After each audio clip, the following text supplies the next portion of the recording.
Friends, ಹೇಗಿದ್ದೀರಾ? ನಾನು ನಿಮ್ಮ ಪ್ರೀತಿ ಸ್ಮಿತಾ. ನನ್ನ ಸ್ಮಿತಾ ಚಾನಲ್ಗೆ ಸ್ವಾಗತ. ಇವತ್ತಿನ ವಿಡಿಯೋದಲ್ಲಿ ನಾನು ಒಂದು ಅದ್ಭುತವಾಗಿರುವಂತಹ ಬಸವಣ್ಣನವರ ವಚನವನ್ನು ನಾನು ಹೇಳ್ತಾ ಇದ್ದೀನಿ. ಅದೇ ರೀತಿ ಅದರ ಸಾರಾಂಶವನ್ನು ಕೂಡ ನಿಮ್ಮೊಂದಿಗೆ ಹಂಚ್ಕೊಳ್ತಾ ಇದ್ದೀನಿ. ಆ ಒಂದು ವಚನವನ್ನು ನೋಡ್ಕೊಂಡು ಬರೋಣ ಅಲ್ಲ, ಬನ್ನಿ ಫ್ರೆಂಡ್ಸ್.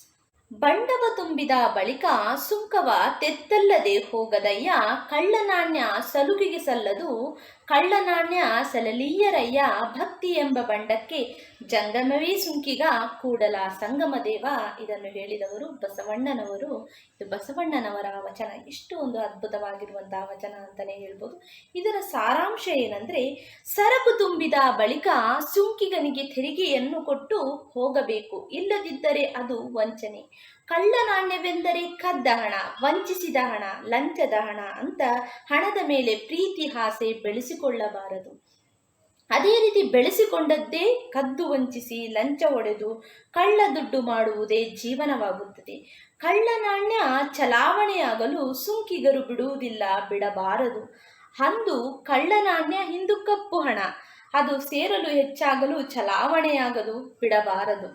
ಯಾಕಂದರೆ ಅದಕ್ಕಾಗಿ ನೋಟ್ ಬ್ಯಾನ್ ಮಾಡುವವರು, ಎಂತೆಂಥವರ ಮೇಲೆ ಇಡಿ ಲೋಕಾಯುಕ್ತ, ಐಡಿ ದಾಳಿಗಳು, ತನಿಖೆ ವರದಿ, ಮೊಕದ್ದಮೆ, ಜೈಲು, ನ್ಯಾಯ ಗೆಲ್ಲಬೇಕು. ಭಕ್ತಿ ಎಂಬ ಸರಕಿಗೆ ಜಂಗಮವೇ ಸುಂಕಿಗ, ಸುಂಕಿಗರಿಗೆ ನೀಡಿದ ನಾಣ್ಯ ನಿಜ ನಾಣ್ಯ.